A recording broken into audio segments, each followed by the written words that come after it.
Hello, magandang araw sa lahat. Welcome to my vlog, welcome to my channel, welcome to my FB or ano pa. Maraming salamat sa lahat ng mga supporters natin dyan, mga followers at mga subscribers. Ito po si Andy Rabino TV Tech. Meron akong gagawin ngayon, isang pangkarga ng hangin na chargeable, wireless, pang sasakyan, pang gulong, sa mga gulong. Okay, ang sabi daw nung magpapatingin ay namatay daw to, walang power, baka ano na siya, na lubat. So bago natin ituloy yung ating pagkuha ng video, ito po ay bagong technology, bagong gamit, kaya hindi natin kabisado pa ito. So kung may mapapansin kayo dyan na medyo kakaiba sa mga kilos at galaw at mga sinasabi ko, sa mga salita ko, sa mga terms na ginagamit ko, hindi ko po ito kabisado. Unang hawak ko ng ganitong gamit, kaya tingnan natin kung kaya natin magawa ng paraan. Okay, so sa ngayon ito yung kanyang power at ito yung kanyang display. So wala siyang power. So bubuksan natin, titingnan ko siya kung bakit wala siyang power. Habang nagbubukas ako, shout out natin yung ating kaibigan Parikoy, mahal kong Parikoy, si Maruto Johnson, Lolo John. Thank you so much sa lahat ng tulong sa aking channel, sa aking mga videos, sa support. Thank you so much sa iyo at regards sa iyong buong pamilya. At sa iba pang mga nanonood sa aking mga video, sa mga walang sawang sumusuporta, sa lahat ng members at officers ng PTV, Pinoy Technician Vlogger. Shout out sa inyong lahat, sa lalo na kay Master Modja Jus Technique at kay Kuya Tony Pagyo, ganoon din kay Sir Richard Ibin Membro, kay Master Yuda, kay David Mick, kay Sir Liboy, kay Sir Mandy Imperial Sapanta, sa kanya Master Noel, kay Maying TPH, kay Sir Yudatic TV, kay Yudatic TV, Master Edwin Tech, sa kay Master Boss Bob, at maraming iba pa na nandyan. So pasensya na po at hindi ko maubos pagbanggit ng mga pangalan. Okay, wala naman tayong, tuloy natin yung ating gagawin. Wala naman tayong guide kung paano buksan, wala naman manual. So titingnan ko na lang kung ano yung magagawa ko dito sa pagbukas. Okay, tingnan natin, baka merong ano dito. Ayan, okay, so meron pala doon sa loob. Ito po ay actual natin na bubuksan. Meron pala siyang clip. So dito, imbes na dito tayo sa gilid. Hindi makapasok, so dito tayo. Yan. Okay. Kahit hindi natin alam kung paano buksan, pero titingnan pa rin natin kung kaya natin gawin. Yan.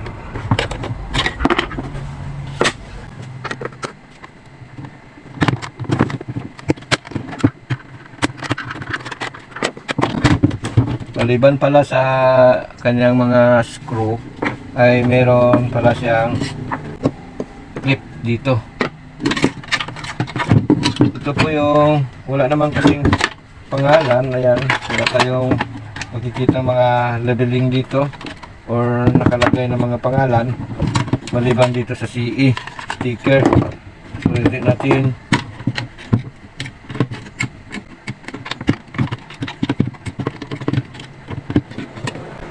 pa alam kung paano gagawin ito, pero tingnan natin kasi sabi daw ay dead set ito. So pinakabit pala sa baterya. Tingnan ko siya ngayon kasi wala naman palang built-in battery. Wired ito pero 12 volts pala, hindi pala ito yung tinatawag na wireless. Kala ko kanina wireless. Wala naman kasing nakalagay na pangalan kung ano ito. Basta sabi ay pangkarga ng hangin sa mga gulong na kulang ng hangin ito. Kaya dahil dito. So ilapit natin, zoom natin para makita yung ating gagawin. Dahil nga ito ay namatay lang daw bigla, kaya titingnan ko siya kung okay yung kanyang motor. Kita ba sa tester natin?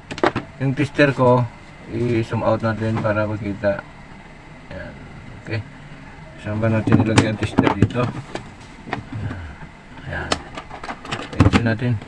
Okay. Yan siya. Bagong pwesto natin sa ating repair table. Kaya na-adjust pa natin kung saang anggulo tayo makakita ng magandang kuha ng ating video. So tingnan ko muna yung kanyang wire dito kung makapasok dito sa ating. Tingnan natin kung may connection dito. Yung isa ay nakadirekta. Wala. So yung isa wala rin. Agay, taray ko. Wala rin. So walang connection. Tingnan natin dito. Meron naman yung kanyang motor. Yung motor niya, meron namang reading. Yung wire natin ay wala. Kasi bigla na lang daw itong huminto. So, kung tingnan ko dito, magbabase tayo sa ating pag-test. Dito sa kanyang positive ay wala. Wala oh. So, yung negative, tingnan natin, ay wala rin. So, bubuksan ko itong kanyang socket.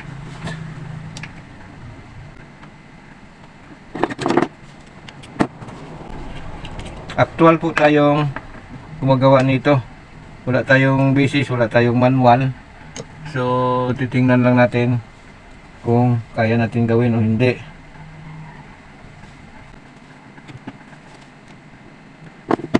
Wala naman tayong guide kung paano gawin.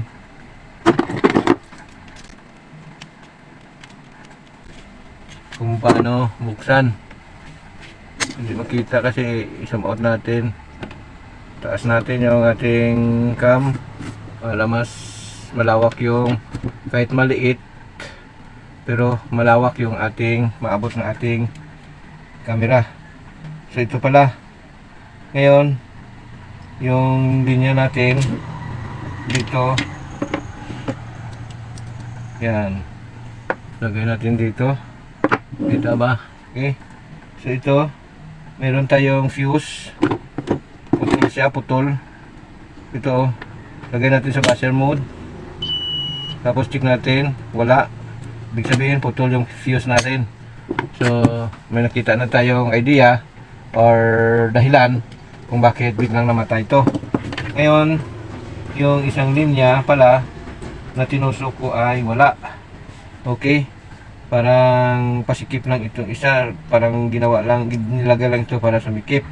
Ngayon nalagyan, yung isa pala lagyan ko ng marking para ayan o, lagyan ko ng marking para makita ko o malaman na ito yung may connection. So check natin ito dito, buzzer mode tayo. Check natin.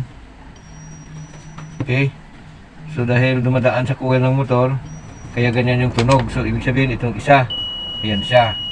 So kanina kasi sa kabila dito sa walang connection, kaya doon pagtusok ko parang open yung wire. Yung pala fuse lang.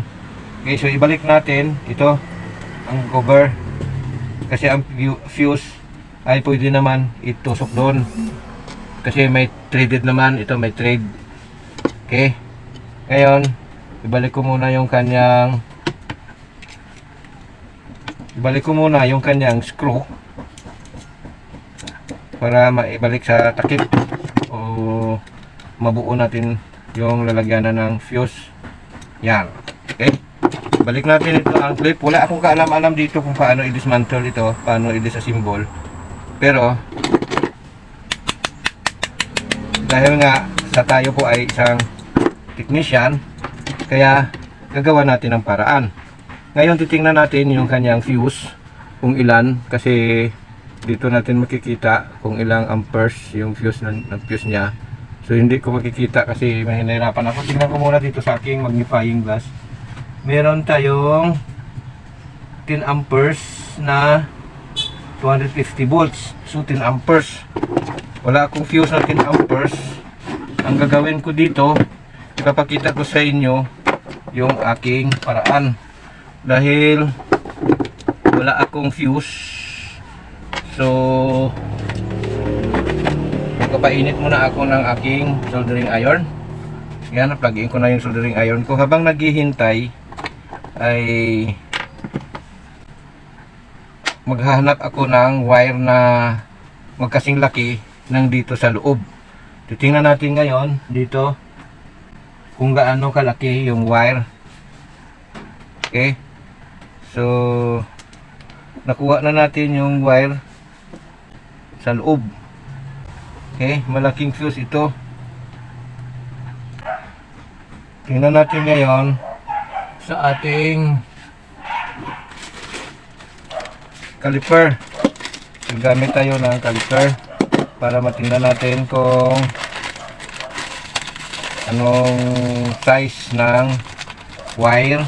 Tinatanggal ko ang battery kasi nga para hindi malubat, kasi minsan gumagana na hindi mapansin. So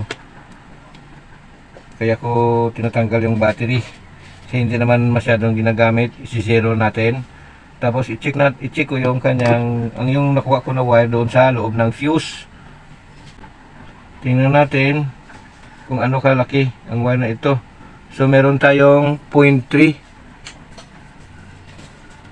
mm. Yan yung hanapin natin. I-off muna natin to. Maghanap ako ng 0.3 mm na wire para gawin nating 10 amperes na fuse. Okay, maghanap ako para makabuo ako ng fuse. Susukatin natin itong nakuha ko. Ito, kita nyo, baliktad lang. Meron tayong 0.3. Yan. So yung nakuha ko na wire ay 0.3 din.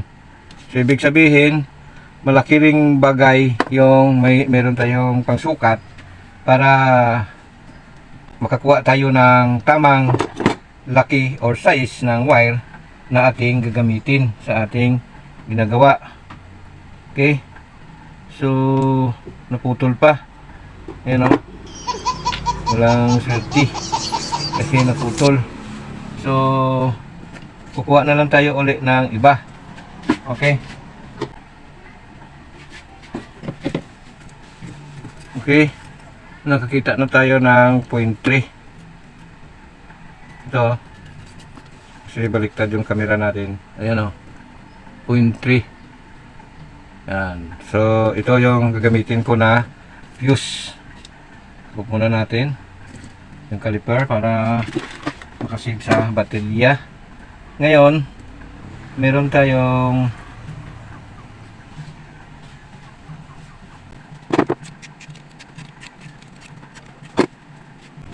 ito po yung ating aray naku, zoom in natin para makita yung gagawin ko. Zoom out na lang, bahala na, sasabihin ko na lang. Ito po yung ating fuse, yung ating fuse na wala tayong makuha na ang tusok. Okay, dapat may karayom tayo. Parang hindi pa ako handa sa bago kong misa. Ito po yung ating fuse, ano? Okay, ito po siya. Gagawin ko dyan, bubutasan natin itong fuse, bubutasan natin, tapos papasok natin dito. Yan, yung sa kabila para hindi maapektuhan at mabasag itong glass, ay tatanggalin natin siya. Paano? Pagtanggal. Ang pagtanggal nitong metal sa glass ay iinitin lang natin. Yan. Okay, initin. Yan. Pagkatapos nating mainit, tanggalin natin yung naiwan.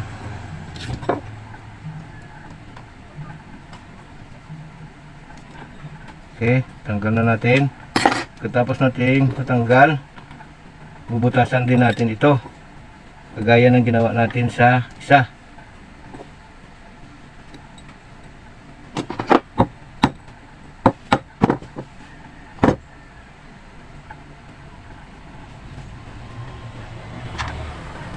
Pasok natin dito sa glass.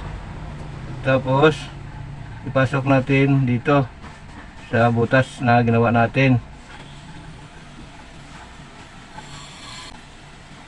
Okay. Pagkatapos natin maipasok dito sa butas na ginawa natin, lagyan lang ng hinang. Tapos yung dumi, yung dulo ng hinang ko ng suduring ang tape, lilinisan ko muna. Yan.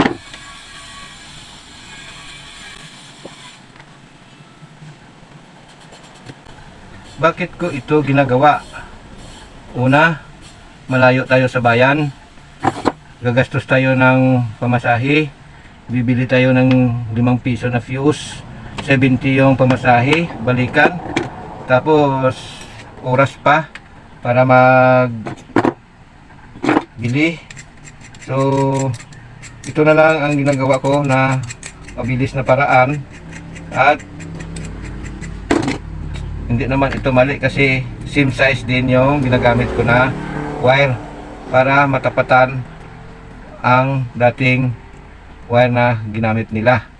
Okay, tapos marami naman akong magnet wire dito na iba't ibang size, kaya hindi ako nahihirapan dahil may wire gauge naman ako or may caliper. Yan yung gamit ko. Okay, ngayon nakabuo na tayo ng fuse na kagaya din ng dati na 10 amperes. Bakit ko nasabi na kagaya ng dati na 10 amperes? Kasi nga ang laki ng wire sa ating sa naputol sa original ay kasing laki din yung pinalit ko. Ngayon i-check na natin na palitan ko na yung wire sa loob ng fuse. Okay, naririnig ba? Maingay kasi may gumagawa sa kabilang bahay. Yan. Okay, so ibalik ko na siya dito sa loob ng ating fuse holder.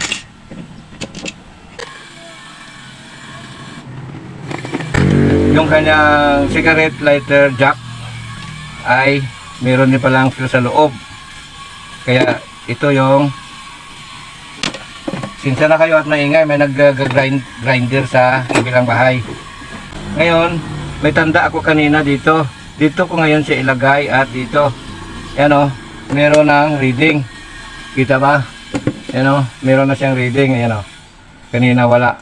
So ngayon atin ang subukan kung aandar siya. Okay, susubukan natin. Wala tayong 12 volts, pero titingnan natin kung may magagawa tayo. Okay, ito meron akong battery. Yan. So dito ko ikakabit. Tingnan natin kung pwede or uubra. Ito yung negative at ito yung positive. Yan, umilaw na, di ba? Okay, so ibalik ko muna itong kanyang takip dahil nga para hindi magkahiwa-hiwalay, ano tawag doon. Okay, ibalik ko muna yung kanyang takip. Lagyan ko lang ng dalawang screw muna para pwede kong baliktarin or pataubin or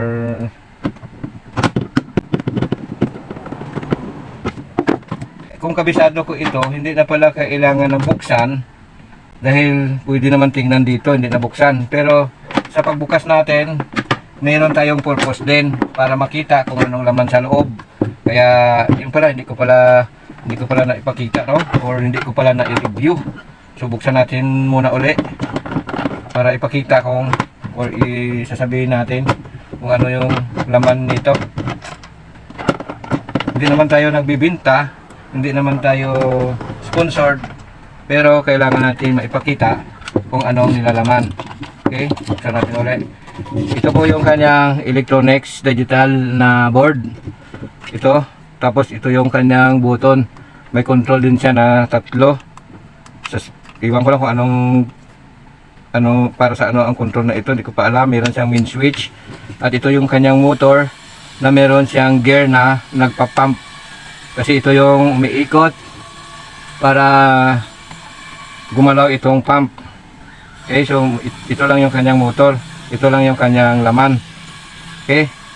Ito yata yung sensor na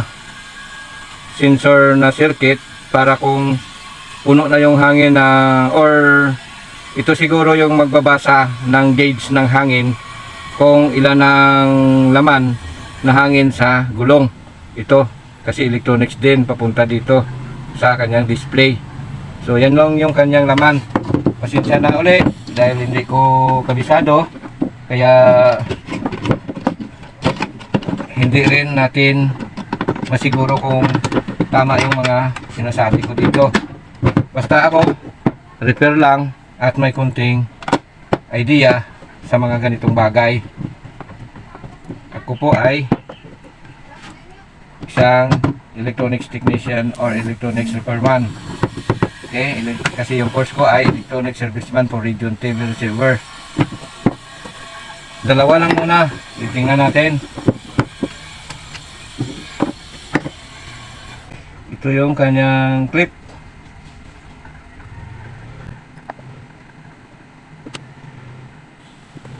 Oh, walang hangin. Gulat ko dun ah.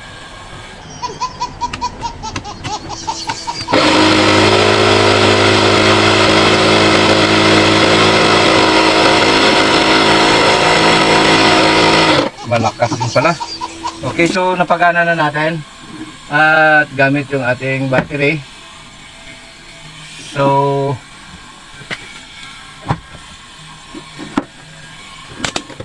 tapos na yung video natin dito. At sa awa ng Diyos ay nagawa natin. Kahit hindi na sana dapat buksan kung kabisado natin. Dito lang pala may nakatagong fuse. Kasi ngayon na ako nakahawak ng ganito. Dahil unang labas or bagong mga gamit ito. Kaya sana doon sa mga nanonood na may ganito ay makapagbigay idea ito sa inyo na pag namatay bigla, tingnan nyo muna yung fuse dito at palitan kung anong amperahe na nandun ay yun din yung ipapalit natin. Okay? So maraming salamat. God bless at mabuhay tayong lahat. Ito po si Andy Rabino TV Tech, at kung hindi ka pa nakapag-subscribe, please subscribe, click the notification bell, piliin ang all para maging updated ka sa akin pang mga i-upload na mga video. Mabuhay!